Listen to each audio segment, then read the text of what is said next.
cordial saludo, espero que estén muy bien. Hoy tenemos la última clase del semestre de pensamiento crítico y nuevas tecnologías.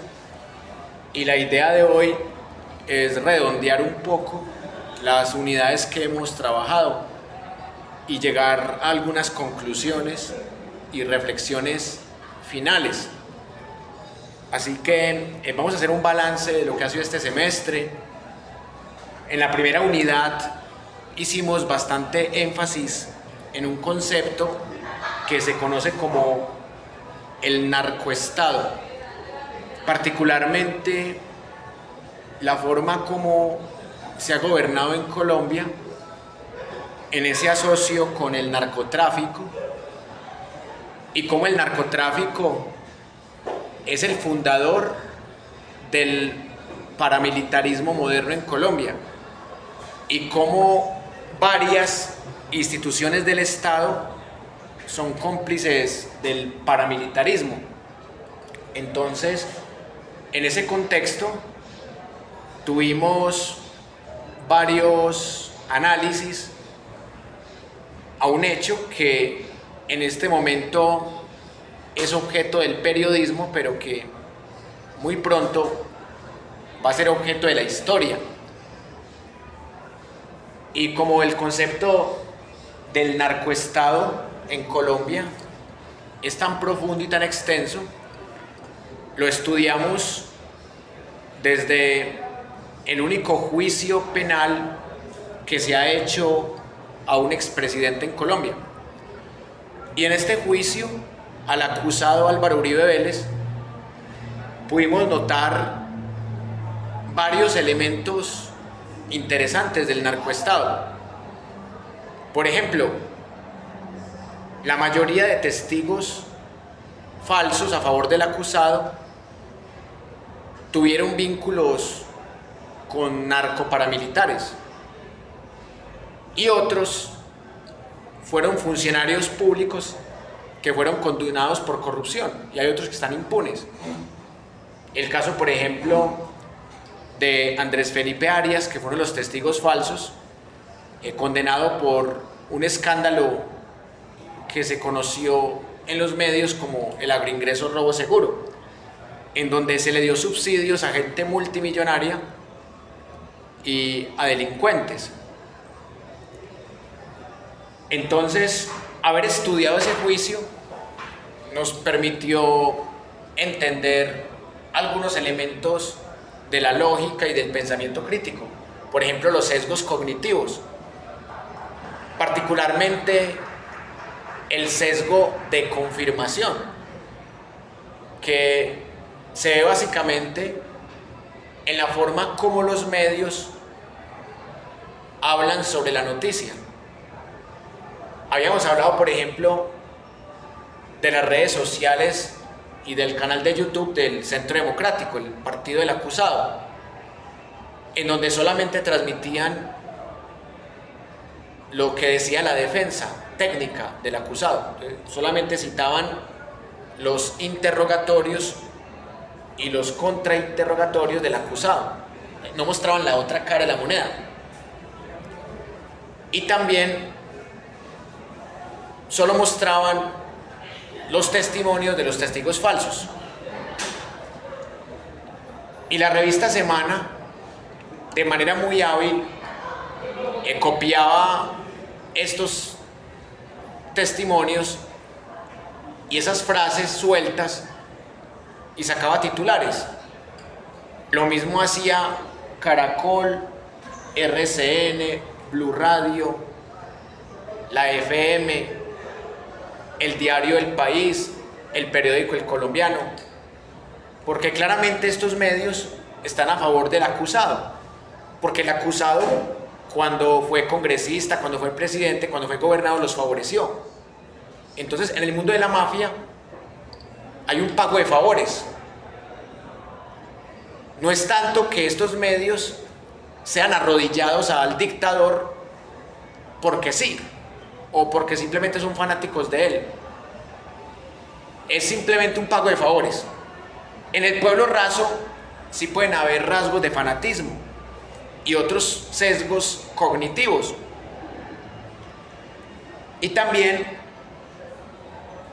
pudimos ver el sesgo del efecto halo, que también lo aplicamos en ese momento, que se conoce como el sesgo de la primera impresión.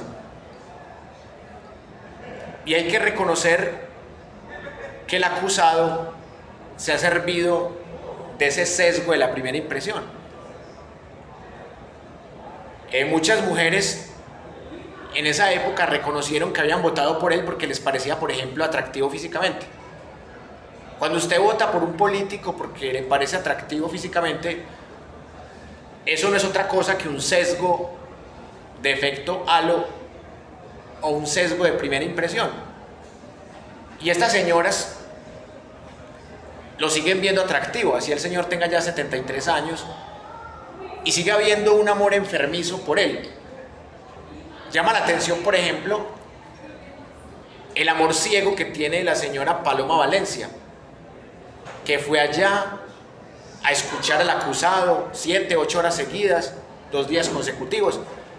O sea, la señora Paloma Valencia, en vez de estar trabajando en el Congreso, que para eso le pagamos casi 50 millones de pesos, no fue a trabajar solo por irse a escuchar las mentiras del acusado. Y la señora Paloma Valencia tiene un cuadro del Sagrado Corazón de Jesús con el rostro del acusado. Entonces, eso muestra que en fenómenos como la política también pesa un fenómeno que se ve bastante en las religiones más fanáticas, el inconsciente colectivo y el sesgo de la confirmación, el sesgo del efecto halo y otros más. Y por otra parte, también vimos cómo entre los medios alternativos y los medios no hegemónicos se mostraban las particularidades del juicio que hundían al acusado. Y eso también es un sesgo, pero hay una gran diferencia entre el sesgo de unos y el sesgo de otros, que el sesgo de los defensores del acusado está basado en aspectos emocionales, sentimentales, aspectos de fanatismo, de fe ciega. Y por eso los defensores del acusado y su público se conforman con ver nada más a Granados y a Lombana y a Amaya, a Franklin Guevara, a Barraza. Al menos en el otro bando uno ve que lo mostraban todo. Por ejemplo, el canal de YouTube de Cuestión Pública, el canal de Daniel Coronel, el de Focus Noticias, el de Tercer Canal. Ellos mostraban el juicio completo.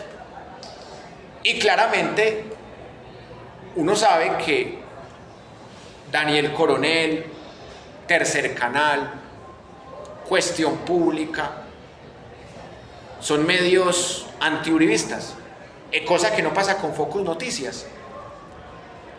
Focus Noticias es un medio creado por un periodista que hizo parte de RCN, lo cual no significa que el periodista sea uribista, pero es evidente que tampoco es antiuribista. O sea, yo lo llamaría como un periodista tibio, porque realmente el tipo no toma una postura.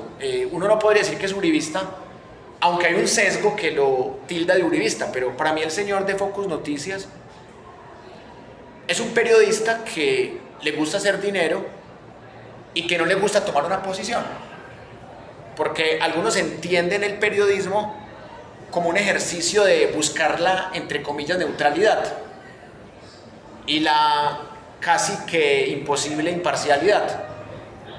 El tipo invita unos abogados penalistas que tienen un discurso altamente técnico y claramente el discurso técnico termina favoreciendo al acusado por una sencilla razón, Porque la mayoría del pueblo colombiano no entiende lo que es una preclusión. No sabe en qué condiciones se dieron esas dos preclusiones. No saben que hubo una fiscalía de bolsillo, con un sesgo claramente a favor del acusado. Y eso es lo que uno cuestiona a esos abogados, que ellos explican el fenómeno nada más desde el derecho. Claro, ellos no meten política. Y cuando uno explica un fenómeno solo desde un punto de vista técnico, se queda en la forma y no llega a entender el contenido. Entonces, los televidentes de Focus Noticias se quedan solamente con una mirada formal del juicio. Entonces, los que son antiuribistas quedan insatisfechos porque sienten que se está creando un escenario de duda razonable a favor del acusado. Y los simpatizantes del acusado, salvo aquellos que tienen esa formación académica, quedan con la idea de que el acusado es inocente, teniendo en cuenta que los abogados tampoco dan una opinión, dan un concepto,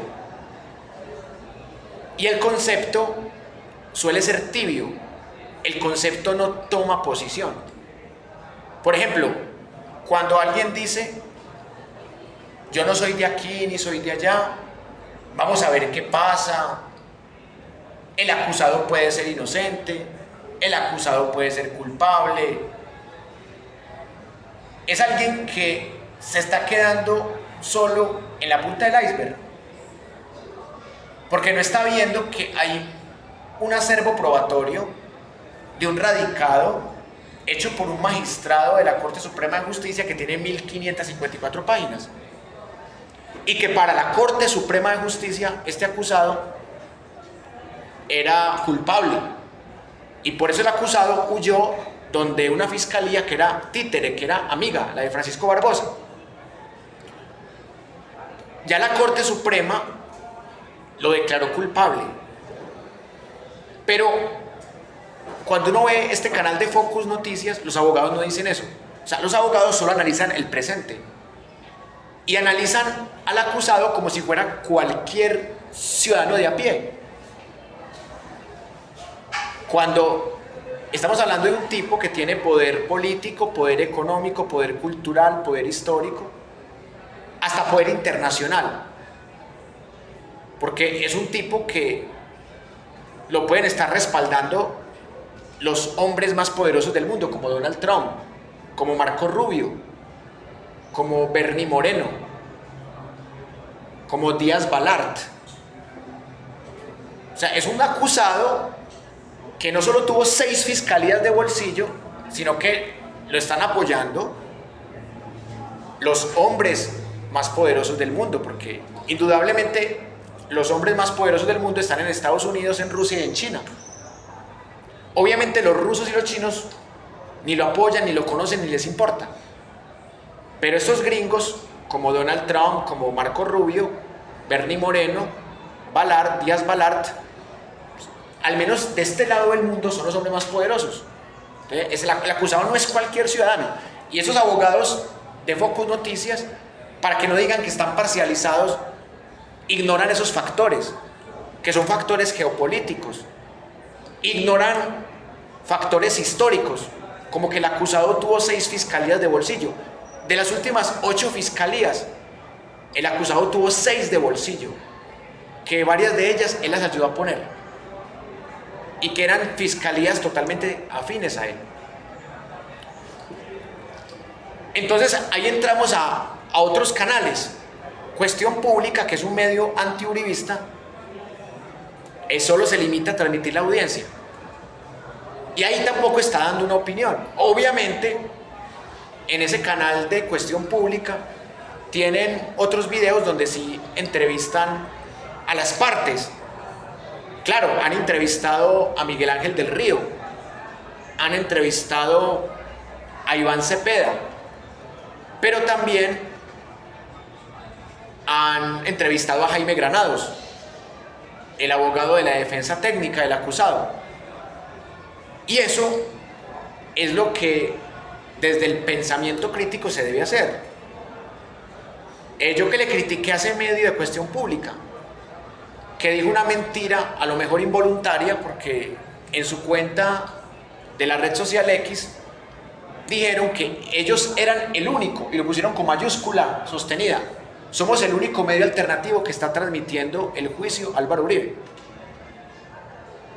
Entonces, según ellos, el Tercer Canal no es un medio alternativo ni independiente, ni los otros que han transmitido el juicio.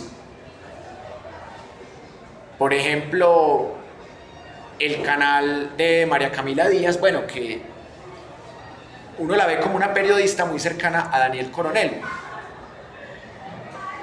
Entonces uno podría decir, bueno, supongamos que Daniel Coronel y María Camila, bueno, no son independientes, listo. Pero Tercer Canal sí es un medio independiente. Nación Colombia, otro medio que también transmite el juicio, es un medio independiente también. Desde una Cuestión Pública se equivocó ahí. Porque incluso hay un joven que se llama Andrés Concisben, que él no transmite el juicio, pero sí lo resume. Y resumir un juicio también es una forma de transmitirlo. Entonces, está diciendo Cuestión Pública que ellos son el único medio alternativo independiente que lo transmite. Es falso. Muy diferente es hubieran dicho: somos de los únicos o de los pocos medios alternativos que lo transmiten. Válido, la premisa de una se arregla con lógica modal. Y ahí es cuando la lógica modal se vuelve muy útil en el pensamiento crítico. Pero volviendo al tema del enfoque que le da cada canal. Entonces, en Cuestión Pública, rara vez hay un panelista que está explicando qué pasa en el juicio. Algunas veces lo ha hecho, pero la mayoría de las veces el juicio se transmite solo. Entonces, eso queda como al libre albedrío. E igual pasa con Tercer Canal. Transmiten el juicio, pero tampoco lo explican. De pronto lo explican en otro video. Lo mismo pasa con Noticias 1. Incluso con el mismo canal de los uribistas, el mismo canal de Centro Democrático, transmite el juicio y no explica nada, pero ellos solamente muestran los argumentos, entre comillas, del acusado y de la defensa técnica de Granados, de Lombana y de Amaya. Entonces, ahí sí que el sesgo es mucho más grande, porque por lo menos en Cuestión Pública muestran todo. Daniel Coronel sí explica. Y eso también sirve para entender por qué Daniel Coronel es el líder de rating en la transmisión de este juicio, que ya se acabó el juicio oral, justo esta semana se acabó. Hay muchos argumentos, hay muchas razones para explicar por qué Daniel Coronel fue el líder de rating en este juicio oral. Porque Daniel Coronel es un enemigo público del acusado, y eso le da un plus a su transmisión. Daniel Coronel ha sido víctima también del acusado, desde la época de las chuzadas del DAS. O sea, a Daniel Coronel lo chuzaron ilegalmente desde el DAS, lo persiguieron, lo exiliaron, lo amenazaron, le amenazaron a su hija, que en ese momento era una niña de 10 años. Y Daniel Coronel, al lado de Gonzalo Guillén, de Ignacio Gómez, de Alfredo Serrano Zavala, de Fernando Garavito, de Sergio Camargo, ha sido de los periodistas que más ha investigado la historia criminal del acusado. Tanto así que los hijos del acusado están dando 100 millones de pesos al que le encuentre alguna cochinada o algún acto de corrupción a Daniel Coronel. Están pagando una recompensa de 100 millones. Estos tipos se volvieron ricos en la dictadura de su padre, con el escándalo de las zonas francas y otros escándalos más. O sea, este señor, aparte de haber construido con su familia una riqueza con el narcotráfico, lleva robando más de 50 años en el Estado, desde la dictadura de Turbay Ayala. O sea, este tipo lleva robando 40 años al Estado. Pero el tipo, ¿por qué es multimillonario? Porque le ha robado al Estado de muchas maneras. En este momento estamos pagando la seguridad del tipo con impuestos de nosotros. 400 guardaespaldas tiene ese tipo. Cuando el tipo se muera, se va a generar un superávit en la economía colombiana, porque nos vamos a librar de pagarle 400 guardaespaldas y unas camionetas y unos esquemas más de seguridad y una pensión carísima. Pero toda la familia del tipo se enriqueció de cuenta del narcotráfico y del paramilitarismo y de robarle al Estado y de usar el Estado como la caja menor. Ahí están los escándalos de Reficar, de agroingresos robo seguro, los escándalos de las notarías. Entonces, cuando los abogados dicen que es un ciudadano, se quedan cortos en el análisis, muy buenos en el derecho penal, pero perversos en la lectura histórica y geopolítica del fenómeno, perversos en el análisis crítico. A los abogados les pasa algo muy similar que a los médicos, y yo diría que a todos los profesionales, de pronto a los ingenieros también les pasa, y a los que estudian humanidades también les puede pasar, sobre todo cuando uno estudia mucho una profesión. Uno tiene dos problemas en el conocimiento, y que ambos son extremos, y que hay que buscar un equilibrio: saber mucho de una sola cosa, o saber muy poquito de muchas cosas. La eterna discusión entre la extensión y la comprensión. Si hay un ingeniero que se dedica solamente a la ingeniería de sistemas, va a ser muy bueno en eso. Pero cuando llega a una empresa, de pronto le toque vender un producto tecnológico, inteligencia artificial. Entonces ya ahí es cuando el ingeniero va a decir: pues pucha, yo conozco mucho de ingeniería de sistemas, pero no conozco nada de marketing digital, por ejemplo. Entonces, no estoy vendiendo este producto como debería ser. O sea, si yo fuera un ingeniero que supiera alguna cosita de marketing digital o de neuromarketing o de engagement o de manejo de redes sociales, mi producto se vendería más y tendría más dinero. Entonces, ahí es cuando el ingeniero dice: pues pucha, hay que estudiar esto. Entonces ya el ingeniero hace una maestría en eso, por ejemplo, y luego hace un doctorado en otra cosa complementaria. Entonces, ahí es cuando el ingeniero de sistemas se vuelve un intelectual y se vuelve un profesional integral. Pero cuando él deja de estudiar la ingeniería de sistemas y empieza a estudiar otras cosas, descuida un poquito la ingeniería de sistemas. Entonces uno tiene que tomar la decisión de si me quedo conociendo solamente una cosa o si amplío mi espectro. Y eso le pasa a los abogados penalistas que invitan a ese programa de Focus Noticias. Que los tipos son unos monstruos, o como diríamos vulgarmente, son unos cracks. O sea, los tipos para el derecho penal son cracks. Los tipos se saben las leyes de memoria, seguramente son muy buenos abogados, seguramente han salvado delincuentes de la cárcel y seguramente han logrado que declaren inocente a culpables, o que inocentes que fueron entrampados hayan salido libres y que se haya hecho justicia. Falta ver si es un abogado o si es un abogánster, porque el abogánster es el que defiende puro mafioso y clientes que él sabe que son corruptos y que son asesinos. Ese es el abogánster, como digo, Cadena.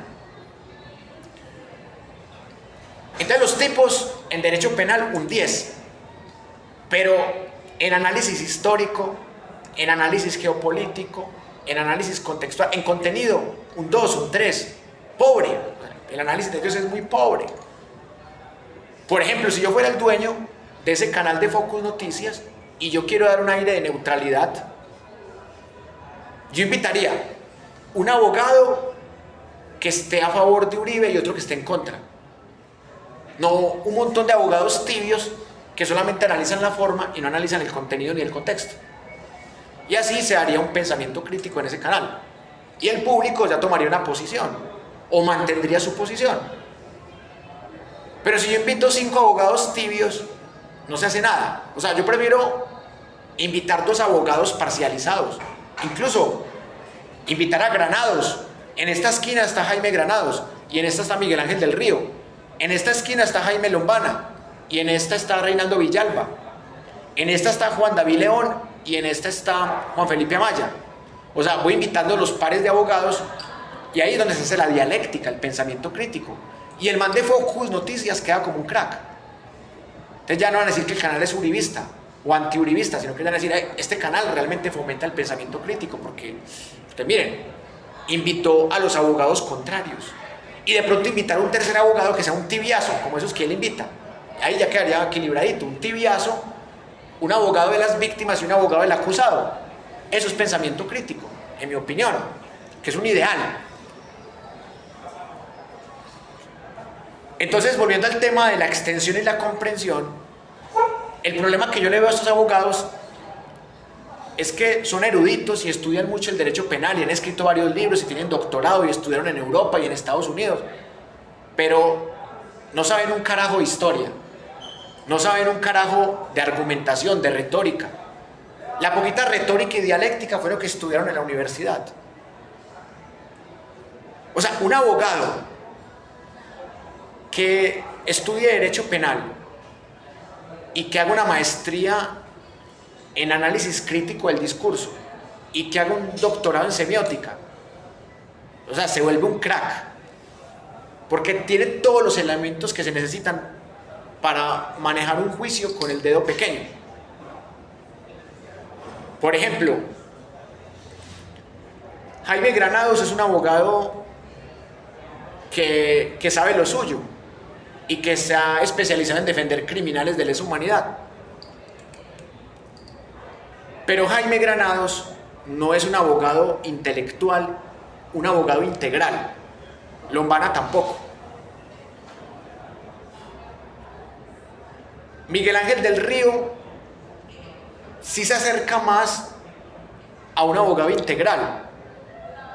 Porque, bueno, él no mete temas políticos, pero él conoce los temas políticos y también él tiene una forma muy didáctica de explicar lo que está pasando. Cuando lo invitan en el canal de Daniel Coronel, él sabe explicar muy bien y la gente le entiende. A Granados la gente no le entiende, porque Granados cree que cantidad es calidad. O sea, él cree que por hablar 8 horas, entonces, Miguel Ángel del Río habló 4 horas y yo hablé 8, entonces yo gané porque hablé 8 horas. Pero ¿cuál es el problema de Granados? Que él repite mucho lo mismo, él utiliza mucho la falacia circular. Ojalá tuviéramos tiempo de analizar las horas que habló Granados y las horas que habló Lombana. Y se van a dar cuenta ustedes que son muy buenos abogados, que conocen de derecho penal, pero que en comunicación, en retórica, en dialéctica, en persuasión son perversos. Esos abogados no convencen a nadie. Uno no tiene que ser antiuribista para darse cuenta de eso.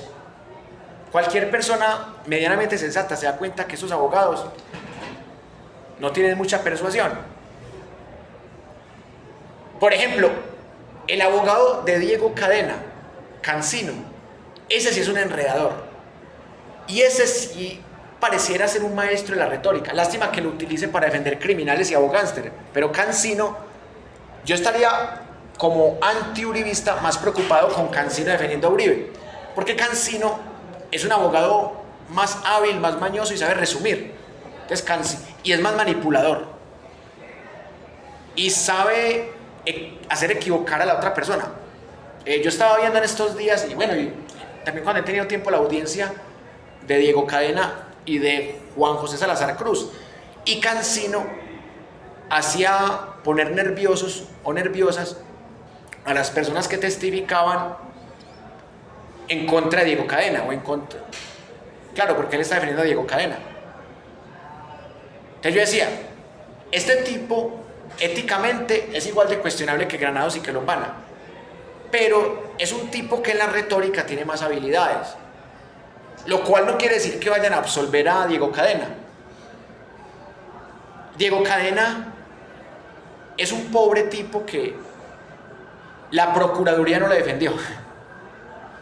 En cambio a Uribe, el procurador uribista sí lo defendió.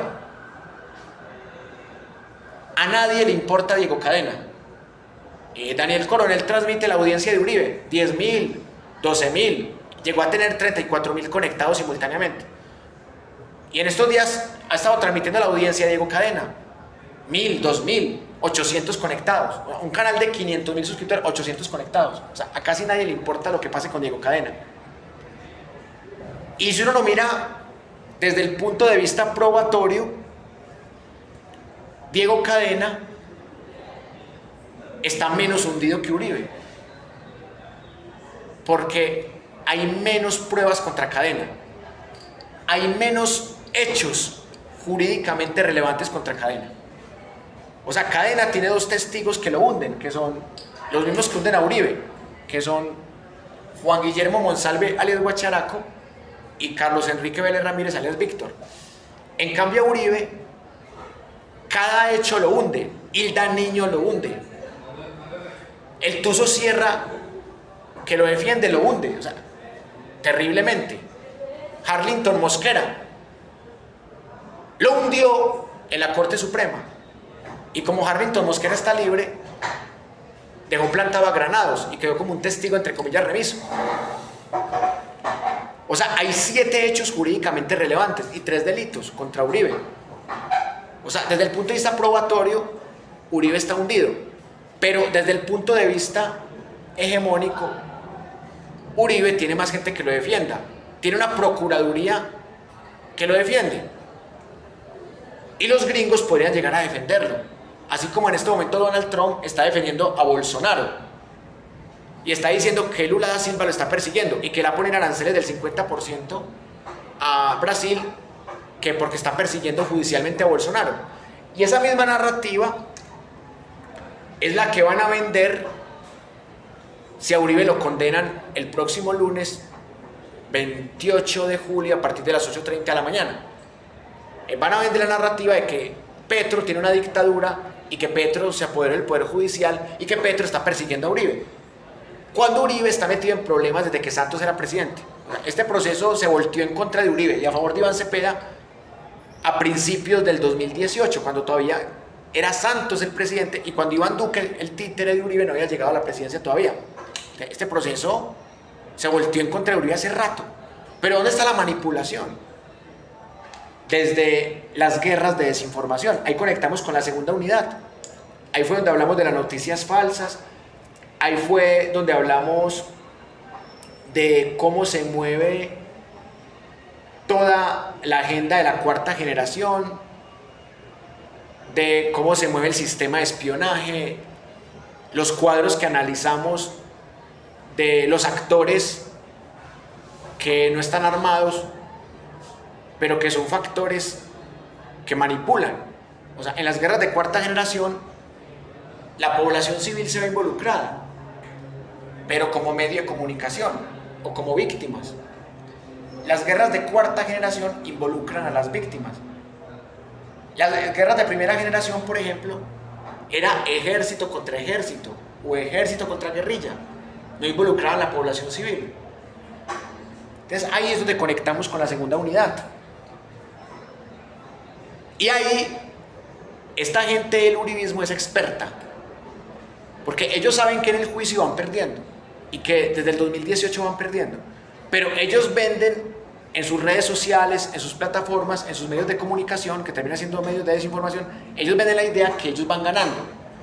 Incluso llegan a vender la idea de que Cepeda es el acusado, o que es un ring de boxeo donde Uribe va ganando y que Cepeda va a terminar condenado. Se meten los uribistas a esos canales que hemos mencionado a decir: Cepeda a la cárcel, cuando Cepeda está totalmente absuelto y está totalmente protegido por un autoinhibitorio desde hace 7 años. Pero los uribistas, totalmente manipulados por esa máquina de desinformación, que no solamente son las redes uribistas, sino también los medios hegemónicos como Semana, Caracol, RCN, venden la idea que Uribe va ganando. Entonces, si uno se pone a evaluar la opinión pública, el juicio lo va ganando Cepeda y las víctimas, lo van ganando ellos. Pero en los medios hegemónicos, obviamente no en los medios alternativos, en los medios hegemónicos se vende la idea de que Uribe va ganando y que si a Uribe lo condenan sería una injusticia y que Uribe es un perseguido político, que Uribe es una víctima. Y esa fue la última cara que vimos del acusado. En el martes pasado, que fue el último alegato de cierre, el acusado casi llora. Estuvo eso porque es machista y los hombres machistas no lloran. O sea, él fue educado machistamente, sino el tipo hubiera metido una chillada. Ay, señora juez, las vaquitas. Si usted me mete a la cárcel, ¿quién va a cuidar mis vaquitas flacas, señora juez? Señora juez, mi hermano, un hombre de presupuesto moderado, un hombre bueno. O sea, tiene 500 chulos encima, pero fundador de grupos, un hombre bueno y honrado, perseguido como yo, un hombre campesino, con pocos estudios académicos, de un presupuesto muy humilde, señora juez. O sea, el tipo fue allá literalmente a victimizarse. Miren, él cree que la juez 44, Sandra Liliana Heredia, es una pobre tonta de 15 añitos. Y eso que estoy siendo estereotípico porque hay mujeres de 15 años que ya entienden todo. O sea, digamos, una persona ingenua de 15 años, él cree que está tratando con menores de edad. De cierta manera, la juez 44 se puede llegar a sentir infantilizada. Como que este tipo cree que soy una caída del zarzo. El tipo llegó con un discurso lastimero. O sea, la primera parte del discurso fue totalmente revictimizante, porque salió a hacer creer que el acusado era Cepeda, que el acusado era Miguel Ángel del Río, Reinaldo Villalba, Juan David León, la fiscal Marlene Orjuela. O sea, salió a vender la idea que todos lo estaban entrampando a él. O sea, que hubo un complot, que pasó por Santos, por Petro, por los magistrados Barceló y Hernández, el fiscal Villarreal, la fiscal Marlene Orjuela. O sea, que todos se confabularon para perseguirlo y para entramparlo, como le hicieron a nuestro amigo Alexander Obregón Rentería. O sea, mejor dicho, nos vendió la idea de que pobre tipo, todo el mundo lo persigue, todo el mundo lo entrampa, todo el mundo lo quiere encochinar al pobrecito, a la mansa paloma. Y ya en la segunda parte de su discurso, empezó su discurso lastimero, que también lo había tenido cuando lo interrogaron, cuando dijo lo de las vaquitas y que mi hermano, que un hombre muy humilde, un hombre muy honrado. Les quiso decir que su hermano era un hombre muy pobre, cuando estos tipos son ricos desde los 70. O sea, esos tipos se volvieron ricos con el cartel de Medellín y con el paramilitarismo y el narcotráfico y robándole al Estado, y tienen un montón de haciendas. Entonces nos quieren vender la idea de que son unos pobres campesinos perseguidos por un montón de mafiosos. O sea, que los mafiosos son nosotros. O sea, que es Santos el mafioso, que es Petro, que es la Fiscalía, que es la Corte Suprema de Justicia. O sea, que los otros son los mafiosos, los otros son los culpables. ¡Ay, qué pesar de mí! El pobre viejecito. Y eso se llama neuromarketing, que en este caso es un neuromarketing también electoral. O sea, es de los pocos tipos que en su mismo juicio oral pudo hacer campaña politiquera. El tipo hizo campaña. O sea, es que al final, el martes, solo le faltó decirle: señora juez, y vote por el Centro Democrático, su señoría, vote por nosotros, que nosotros vamos a salvarla a usted y a salvar a Colombia del Castro chavismo. Solamente faltó que dijera que votaran por él. Y la jueza: ay, sí, señor acusado, voy a votar por usted, para que sea el presidente de la cárcel La Picota, ¿sí? Es que el tipo llega a La Picota y le hacen un altar. ¿No? Que Enrique Pardo H., el testigo falso que se metió en problemas por él, dice que él es Dios. Le decía a Juan Guillermo Monsalve Guacharaco: Uribe es Dios. Y Paloma Valencia: Uribe es el Sagrado Corazón de Jesús. Paloma Valencia tiene un cuadro, que está la foto montada en Google, un cuadro en donde sale Uribe con la cara del Sagrado Corazón de Jesús. Y Granados, en su paupérrima defensa, lo comparó con Galileo Galilei, que es un científico que ustedes conocen. Galileo Galilei sí fue un perseguido de verdad. Fue un inocente que fue condenado culpable por la tramposa y santísima Inquisición. Entonces empezó su defensa, su alegato de cierre, diciendo que Uribe era el Galileo Galilei en versión colombiana y moderna. Y después llegó Lombana y lo comparó con Aristóteles y con Platón. O sea, que Uribe era un sabio de la humanidad al estilo de Platón y Aristóteles. Y Marta Lucía Ramírez, la misma que falsificó las firmas para tumbar a Petro, la que falsificó firmas de ex cancilleres y ex diplomáticos, algo que debería dar cárcel.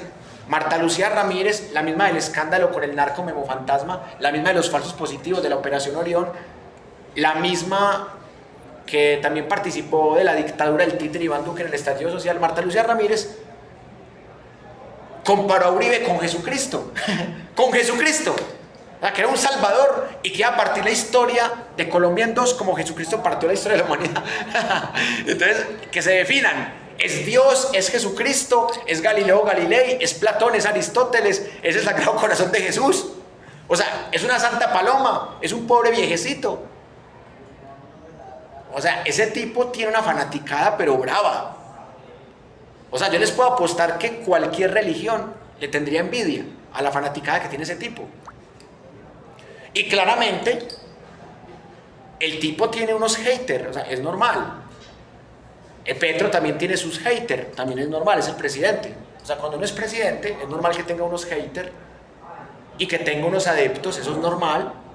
Estamos en unas sociedades muy gregarias,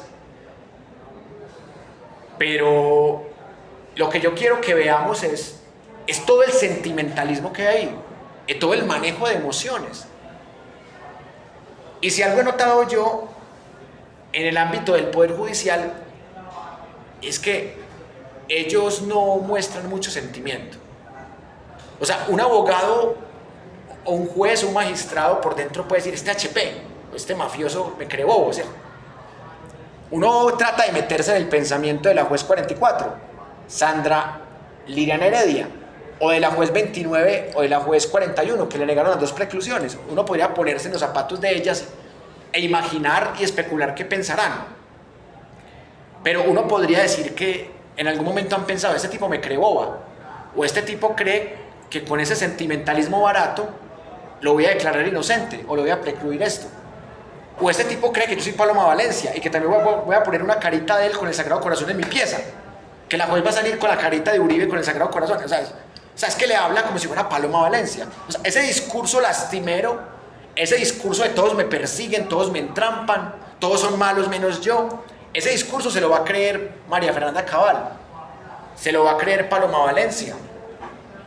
Pero una juez de la República, mujeres totalmente empoderadas, ese discurso de una juez de la República no te lo va a creer, a no ser de que la tengas comprada o amenazada.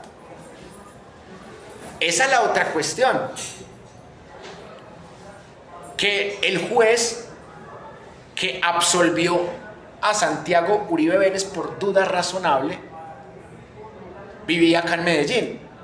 Uno cómo puede estar tranquilo juzgando un criminal de estos, de lesa humanidad, y que el criminal viva cerquita de uno, y que el criminal sepa uno dónde trabaja, dónde está el despacho de uno. O sea, yo tengo la duda razonable si a ese juez, que también tiene el apellido Niño, lo compraron o lo amenazaron, o las dos cosas. Es la única forma que un juez deja libre a un criminal que tiene 500 chulos encima. Un hombre que también quieren vender como probo. Señora juez, es que en el caso de mi hermano, todos los testigos, ningún testigo está preso. Pues ¿cómo van a estar presos si a todos los mataron? Claro, es que está diciendo la verdad. Sí, ninguno está preso, es que a todos los mataron. Y el único que no mataron fue el viejo sacerdote. Es que ese grupo paramilitar de los 12 apóstoles tenía un sacerdote. Imagínate, un sacerdote paraco. En este país eran unas cosas. Bueno, igual ustedes vieron la época de la película de Gaitán, de la época de Laureano, en donde los curas eran los que decían en la misa, matar liberales no es pecado. Y cuando había una masacre contra los liberales, los curas se hacían los bobos al principio de la película, y al final cuando había una masacre contra conservadores, ahí sí los curas se quejaban, están matando a nuestros hermanos. Claro, era una masacre contra conservadores. Cuando era una masacre contra liberales, los curas no decían nada, o decían que eran buenos muertos, que eran satánicos y que merecían morir, que porque el partido liberal era ateo y los ateos eran malos y los malos merecen morir, y que Dios perdonaba a los que mataran liberales. Recuerden ustedes la frase que se dijo durante tantas décadas en Colombia: matar liberales no es pecado. Y eso ya se tradujo a otra cosa: matar castrochavistas no es pecado. O matar petristas, que otra palabra que se inventaron, no es pecado. En X hay una red de sicarios digitales. Esos sí son sicarios de verdad. Que ellos dicen que hay que matar a todos los petristas. Esa es la consigna que ellos tienen en sus publicaciones. Y son puras cuentas fake, puros bots, con la cara de un payaso que laican. Y ellos tienen todo un acervo de insultos. No es un acervo probatorio, es un acervo de insultos y de persecuciones. Entonces ponen, por ejemplo, una foto de Lucas Villa y de Dylan Cruz. Y al lado ponen la foto de un influencer que esté vivo. Por ejemplo, de Levi Rincón o cualquiera de ellos, Beto Coral, Vergel. Queriendo decir que a ese también lo van a matar. O sea, ellos dicen que matar petristas no es pecado. Y si fuera al revés, también sería igual de cuestionable. O sea, matar uribistas no es pecado. O sea, si fuera, obviamente uno no puede tener doble moral. Pero yo he visto eso solamente en la red laicanista. Que pareciera ser unos militares retirados muy afines a María Fernanda Cabal. Y que son los mismos que publicaron los datos del joven que atentó contra Miguel Uribe Turbay. Los mismos, de esas cuentas falsas de X. Esa gente es peligrosa. Son militares de extrema derecha. Y son neonazis. Y aquí conectamos con el tercer punto, que en Colombia hay un resurgimiento del neofascismo, el paramilitarismo ya prácticamente se convirtió en narcotráfico, el paramilitarismo viejo ya no existe, el de los hermanos Castaño, el de Mancuso, que era un paramilitarismo que era antiguerrillero, pero que por influencia del Estado terminó atentando contra la población civil. Y ya Mancuso pidió perdón. Y Timochenko, que era la cara más sanguinaria de la extrema izquierda, de las FARC, Timochenko también ya pidió perdón. Entonces ya los grandes genocidas han pedido perdón. Pablo Hernán Sierra, Salvatore Mancuso, Timochenko. Pero los únicos genocidas que no han pedido perdón en Colombia son los de cuello blanco y los que se quieren vender como víctimas ante la justicia. Ni Juan Manuel Santos, ni Marta Lucía Ramírez, ni Álvaro Uribe Vélez, ninguno de los genocidas de cuello blanco han pedido perdón a las víctimas o han reparado a las víctimas. En cambio, los que eran ilegales totalmente ya sí pidieron perdón y chillaron. Mancuso ya chilló, Timochenko ya chilló, el otro chilló pero para que no lo condenaran, no chilló pidiéndole perdón a las víctimas. Veas que uno puede criticar a Pablo Escobar, al otro matarife que era Gonzalo Rodríguez Gacha, uno puede criticar a los sanguinarios del clan Ochoa, a Leder, o a Timochenko, o a Mancuso, o a Carlos Enrique Vélez, o a Pablo Hernán Sierra. Uno los puede criticar porque fueron criminales de lesa humanidad, pero ellos siempre aceptaron lo que eran. O sea, Mancuso nunca dijo: señora juez, yo soy un perseguido y tengo unas vaquitas, señora juez, y tengo un hermano con un presupuesto muy humilde. No, Mancuso reconoció lo que él era, un criminal de guerra. Timochenko, el de las FARC, también reconoció lo que él era, un criminal de guerra. Ya aceptaron sus culpas y ahí están, tratando de reparar las víctimas. Algo que no tiene reparación, pero bueno, porque una víctima que se le quitó la vida ya no se devuelve. Pero ahí están reconociendo lo que son y siempre reconocieron lo que era. O sea, Mancuso siempre reconoció que era un paramilitar y Timochenko siempre reconoció que era un guerrillero. Pero cuando estos delincuentes de cuello blanco que utilizaron a estos criminales como los paramilitares, ¿cuándo van a reconocer sus culpas? ¿Y cuándo van a dejar de echarle la culpa a los demás? Que no, que es culpa de Petro, que es culpa del fiscal Montealegre, que es culpa del fiscal Villarreal, que es culpa del magistrado Barceló, que es culpa de Iván Cepeda. O sea, ¿cuándo van a dejar de estar culpando a los demás de sus crímenes, de sus testigos falsos? Y no tiene nada de malo que los testigos, en su mayoría a favor del acusado, sean paramilitares y narcotraficantes. Lo malo es que estos paramilitares y narcotraficantes ya recibieron compulsa de copias por falso testimonio, porque se contradijeron. Porque los jueces y los magistrados no son bobos, no son caídos del zarzo, no son fanáticos. Pueden ser corruptos, algunos, sí. Algunos se pueden dejar comprar, sí. Algunos se pueden dejar meter miedo, quizás. Pero no son bobos. O sea, unos tipos que son abogados penalistas y que han estudiado un montón de cosas y que han enfrentado un montón de procesos y que han indagado un montón de criminales y también han indagado inocentes.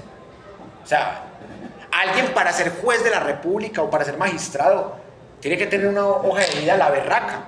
No solo títulos académicos, sino muy buena experiencia. Entonces, ¿uno cómo va a llegar a un juicio oral? Y además uno siendo abogado y expresidente y exsenador, ¿uno cómo va a llegar con un discurso lastimero? Como para que la juez diga, ay, qué pesar de este viejito, vamos a absolverlo, ay, qué pecado. O sea, si yo fuera un criminal de lesa humanidad y fuera cínico, yo por lo menos llegaría con un discurso técnico. Al menos Granados y Lombana, en medio de su ejercicio de abogánster, al menos tienen un discurso técnico. Más técnico Granados que Lombana, y más chistoso Lombana que Granados. Pero al menos tienen un discurso técnico para tapar sus porquerías. Pero a mí me dio pena ajena ver a un expresidente, a un exalcalde de Medellín, a un exmiembro del cartel de Medellín, a un exfundador de grupos paramilitares, prácticamente lamiéndole las suelas a una juez de la República para que no lo condenen. Tratando de inspirar lástima en una juez para que no lo condene. Los sicilianos, por lo menos, tenían honor. Al Capone, o sea, los grandes de la Cosa Nostra, los de la película El Padrino. Aquí vimos la primera parte de la película El Padrino, nos falta que ustedes vean las otras dos partes, pero esos tipos iban a un juicio, bueno, les va a hacer un poquito de spoiler, y todo sea por la intención didáctica. O sea, esos tipos van a hacer una declaración y son descarados, mienten, pero al menos no llegan con ese discurso lastimero, ese discurso de diminutivo, de ay, qué pesar de mí, qué pesar de mi hermano, qué pesar de mi primo el parapolítico que Granados no le pagó el soborno. O sea, no, hombre, hay que tener un poquito de dignidad en la vida. O sea, ¿cómo es posible que el mismo primo parapolítico, el que se quedó con un apartamento de Don Werner, paramilitar y narcotraficante, el mismo primo le diga al abogánster del acusado, hey, gonorrea, hijo de puta, págame pues, no me pagaste el soborno? En pleno juicio. Y no, es que no digo más para no hacerlo quedar mal. O sea, Granados le compró su testimonio y no le pagó. A Carlos Enrique Vélez tampoco le pagaron el soborno completo. Y ya están diciendo que Carlos Enrique Vélez es un extorsionista. Yo prefiero la palabra extorsionador para que no suene tan mexicano. Un extorsionador. Miren, le hicieron 26 giros a Carlos Enrique Vélez. Y es que ayudas humanitarias. Uno solamente le ayudas humanitarias a la gente de Gaza, o a la gente de Bello, o a la gente del Popular 1 que está en una tragedia. Yo nunca había visto que un abogánster diera ayudas humanitarias a un paramilitar, y 26 veces como mínimo. Bueno, yo he tenido 2 matrimonios, entre comillas, y ni siquiera a mis mujeres les he hecho tantos giros como los que le hizo Uribe a Carlos Enrique Vélez. 26 giros, 36 millones de pesos. O sea, regalarle a un paramilitar 36 millones de pesos. ¿Ustedes cuándo en su vida han tenido 36 millones de pesos juntos? Bueno, de pronto algún rico aquí algún rico hijo de papi los habrá tenido, pero los que venimos de abajo, yo nunca he tenido 36 millones de pesos juntos, ni mucho menos por una ayuda humanitaria. Es una cosa muy loca, ¿cierto? Y de manera muy descarada,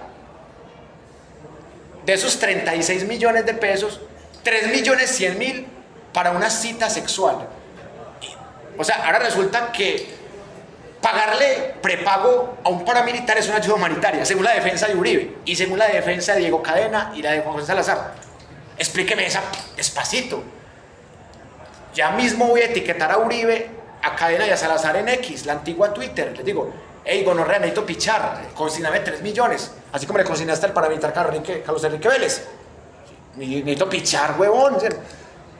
Y eso es una ayuda humanitaria, eso no es soborno, es una ayuda humanitaria, marica. Es que si no, mi humanidad se va a suicidar. es que en serio creen que van a salvar a Uribe con eso. Y ahorita escuchando el juicio a Diego Cadena, va diciendo el abogado Caballero, no, ese es el de Salazar, que Cancino es el de Cadena, pero tanto Cancino como Salazar tienen la misma tesis, que esos 36 millones fueron producto de una extorsión. O sea, que no fue una ayuda, o sea, dice Lombana y Granados, no, fue una ayuda humanitaria. Pero dicen Cancino y Caballero, los abogánster de Cadena y de Salazar, que no, que Carlos Enrique Vélez los extorsionó. Entonces, si Carlos Enrique Vélez los extorsionó, ¿por qué no lo tienen denunciado por extorsión? No son abogánster, pues. O sea, ¿son abogados torpes o qué? O sea, un paramilitar me extorsiona y me quita 36 millones y picha de cuenta mía y no lo voy a denunciar. Hace 7 años y ni siquiera hay una denuncia contra Carlos Enrique Vélez por extorsión. Ahora, por salvar a un acusado, van a decir que a Carlos Enrique Vélez, que fue Carlos Enrique Vélez el que los extorsionó y no que ellos lo sobornaron a él. Entonces, bueno, esa es la verdad que te tapan aquí. Eso es lo que no te dice la revista Semana. Antes sí lo decía cuando no era parte de los Gilinski. Esto es lo que no te dice Caracol, lo que no te dice RCN, la FM, El País, El Colombiano, Teleantioquia y Telemedellín. Es esto. Te están tapando la realidad y te están vendiendo la visión lastimera del acusado. Y ahí es cuando se necesita, más que pensamiento crítico, un poquitico de sentido común. O sea, uno no necesita ser abogado penalista, ni un gran historiador, ni un gran letrado, ni un gran abogado, ni un gran ingeniero, para saber que una ayuda humanitaria es algo que está muy bien definido por las Naciones Unidas. Solo hay ayuda humanitaria cuando hay una tragedia, pero una tragedia de verdad, no que van a condenar a un mafioso, una tragedia de verdad.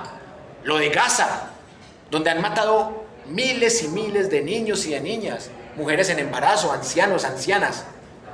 Si usted manda un mercadito para Gaza, eso sí es una ayuda humanitaria. Si usted manda una ayudita para la gente pobre de una tragedia en Bello, Antioquia, o para la gente en Granizal, eso sí es una ayuda humanitaria. Pero mandarle 36 millones a un condenado por paramilitarismo que lleva 20 años preso para que satisfaga sus deseos sexuales y para que le mande plata a toda su familia, eso no es una ayuda humanitaria, ni tampoco es un soborno,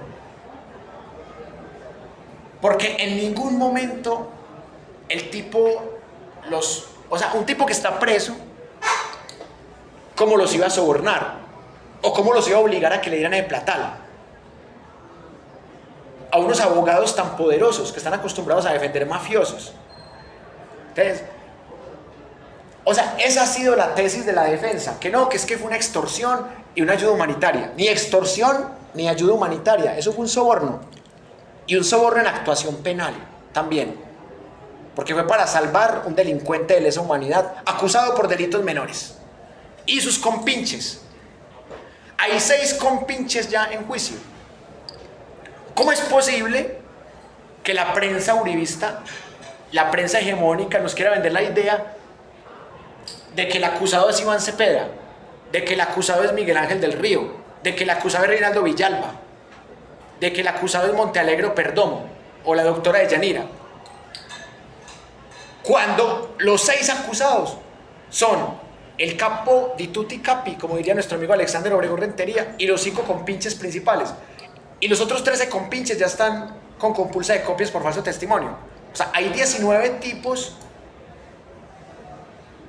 ya 6 en juicio y 13 en indagación, y probablemente irán también a juicio. 19 tipos ahí, y todos son súbditos del acusado. Y como la prensa nos quiere vender la idea de que el acusado es un perseguido, es una víctima, es un pobre viejecito, y que las víctimas del acusado son los acusados, y son los victimarios, y son los que deben pagar cárcel. Las víctimas del acusado, que son Cepeda, Deyanira, Montealegre y Perdomo. Por eso les digo que a mí esta primera unidad me dio mucha risa, porque, o sea, yo no podía con eso. Porque a mí me parece muy curioso cómo la prensa nos construye una realidad totalmente deformada. Bueno, y ni hablar de esas joyitas de testigos que claramente están ya compulsados, como este señor alias Caliche. O sea, ¿cómo es posible que alias Caliche diga en plena audiencia que no, yo estaba mintiendo ahí, su señoría, y lo juré por mi hija, pero estaba mintiendo, y ya no lo juro por mi hija, ya estoy diciendo la verdad? O sea, ¿cómo es posible que alias Caliche sea considerado un testigo verdadero? ¿O cómo es posible que Eurídice Cortés alias Diana sea considerada una persona sincera, cuando esta señora se contradice totalmente en su declaración? En la corte dijo una cosa, en la fiscalía dijo otra. ¿O cómo es posible que nos quieran vender que el testimonio de Óscar Monsalve Correa es un testimonio verdadero y que un juez de la República le quiera dar la razón a ese señor? Un señor que dice en plena audiencia: Iván Cepeda me ofreció 10 millones. Entonces le pregunta a la fiscal: sí, ¿dónde? ¿Cuándo se los ofreció? Es que por televisión.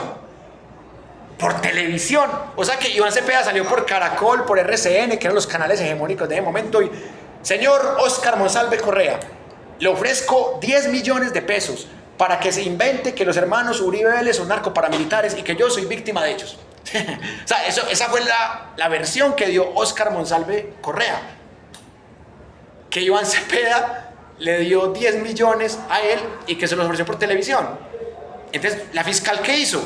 Su señoría: voy a impugnar credibilidad. Le impugnó credibilidad 3 veces porque el viejo se contradijo con lo que había dicho en la Corte Suprema de Justicia. Y salen los medios uribistas a decir que Miguel Ángel del Río está persiguiendo a Óscar Monsalve Correa porque publicó una foto de él con Villegas, y que Miguel Ángel del Río es el criminal, y le ponen una tutela a Miguel Ángel del Río, que porque publicó esa foto. Y lo peor de todo es que un juez que parece ser uribista le dio la razón a Óscar Monsalve Correa, después de que se nota claramente que ese testigo fue libreteado, y Daniel Coronel publicó las pruebas de que fue libreteado. Bueno, entre otras cosas, Daniel Coronel es un espía bravo. Yo no sé cómo hizo para conseguir esos audios. Ese Daniel Coronel es un espía, pero tiene unas fuentes envidiables. No, y lo más chistoso de todo: ¿cómo es posible que Carlos Enrique Vélez presente los 26 recibos, todos los audios en donde se nota que lo estaban comprando, y salgan a decir, tanto en el juicio de Diego Cadena y de Salazar como en el juicio de Uribe, que no, que Carlos Enrique Vélez los extorsionaba, cuando en los audios se ve que no? Se ve que Carlos Enrique nunca los extorsionó, que Carlos Enrique no está denunciado por extorsión. Y son tan descarados que dicen que Carlos Enrique Vélez es un testigo contradictorio. Claro que es contradictorio, porque lo estaban comprando y no le pagaron el servicio completo. Le ofrecieron 200 millones y solamente le pagaron 36 millones. ¿Y cómo es posible también que inventen que Daniela Paz, que fue la mujer que tuvo el encuentro sexual con Carlos Enrique Vélez, con ese dinero que le dieron del soborno, con esos 3.100.000, que digan que Daniela Paz era dizque la novia de Carlos Enrique Vélez y que Carlos Enrique Vélez estaba despechado con ella y que por eso había inventado las mentiras. Cuando en la audiencia de Diego Cadena y de Salazar presentaron los mismos abogados de Cadena y Salazar, que son Cancino y Caballero, presentaron el video donde indagaron a Daniela Paz y ella dice, sí, yo soy prepago. Y sí, yo le hacía visitas conyugales a Carlos Enrique Vélez. Y claro, y me hicieron tales consignaciones. 3.100.000 en consignaciones. Y salgan a decir, no, es que son ayudas humanitarias. O sea, le dimos 3.100.000 para que follara, pero es una ayuda humanitaria. Imagínense. Según eso, habría que darle a todo el pueblo colombiano 3 millones de pesos para que tenga sexo, para que vayan a burdeles. Y así pretenden hacer creer que esa es la verdad. Que Carlos Enrique es extorsionador y que Carlos Enrique fue beneficiario de una ayuda humanitaria. Ese es el único país en el mundo en donde le dan ayudas humanitarias a narcotraficantes y a paramilitares. Y a abogánster que son totalmente tacaños. Miren, la madre de crianza y hermana mayor de Carlos Enrique lo dijo en la corte y lo volvió a decir en la fiscalía. Mijo, ¿cómo así que los abogados le están pagando? ¿No se supone que usted como recluso es el que le tiene que pagar a los abogados? Esa señora lo dijo todo. Ningún abogado, a no ser de que tenga algún interés carnal o qué sé yo, ningún abogado te va a dar su trabajo gratis, ni mucho menos te va a pagar cuando es él el que debe cobrar, cuando tú eres el recluso. Y el testigo, si eres el testigo, no puedes financiarlo de tu bolsillo. Ahora, muy diferente es si al testigo lo van a matar y el abogado o el congresista consiguen una ONG que es legal y que tiene apoyo de Amnistía Internacional y todo eso y de la ONU, y ya esa ONG, como por ejemplo el Comité de Solidaridad con los Presos Políticos, le consigue un asilo al testigo o le consiguen un traslado de cárcel al testigo. A Monsalve lo trasladaron de cárcel porque trataron de matarlo 2 veces, una vez intento de envenenamiento y otra vez con puñaladas. A Carlos Enrique Vélez trataron de matarlo 3 veces, entonces era normal que lo cambiaran para el pabellón de máxima seguridad en Palmira. A Carlos Enrique Vélez no lo pueden juntar con los demás reclusos, porque es un testigo estrella del juicio más importante de la historia de Colombia. Hablando de Carlos Enrique Vélez, mando yo en marzo una solicitud para entrevistarlo y me contestan y hacen la planilla y todo. Abril, mayo, junio, julio, nada. Y en estos días me dice el mismo Carlos Enrique Vélez, es que la directora del IMPEC de aquí de Palmira es uribista, por eso no quiere que usted me entreviste. Es que hay que buscar hablar es con el de Bogotá. Entonces hablé con el de Bogotá y me volví a tirar para Palmira otra vez. Entonces ahí. Entonces vea que eso se llama guerra de desinformación. O sea, ellos no quieren que sepamos la verdad, no quieren que entrevistemos los testigos, no quieren que la gente sepa la clase de cochinadas que hay en ese juicio, que hay un documento de 1554 páginas que el pueblo colombiano en su mayoría lamentablemente no conoce. Y hay otra cosa que también es bastante risible, que en pleno juicio se burlan del testigo estrella. Dice este señor Lombana, dice que su señoría, el whisky no envenena. O sea, se estaba burlando porque como a Juan Guillermo casi lo envenenan en la cárcel. Entonces diga el tipo, el abogánster, y dice, no, su señoría, el whisky no envenena. Ja, ja, ja, y suelta una carcajada. Y justo anteriormente le había preguntado al testigo que cómo había sido ese intento de asesinato con envenenamiento.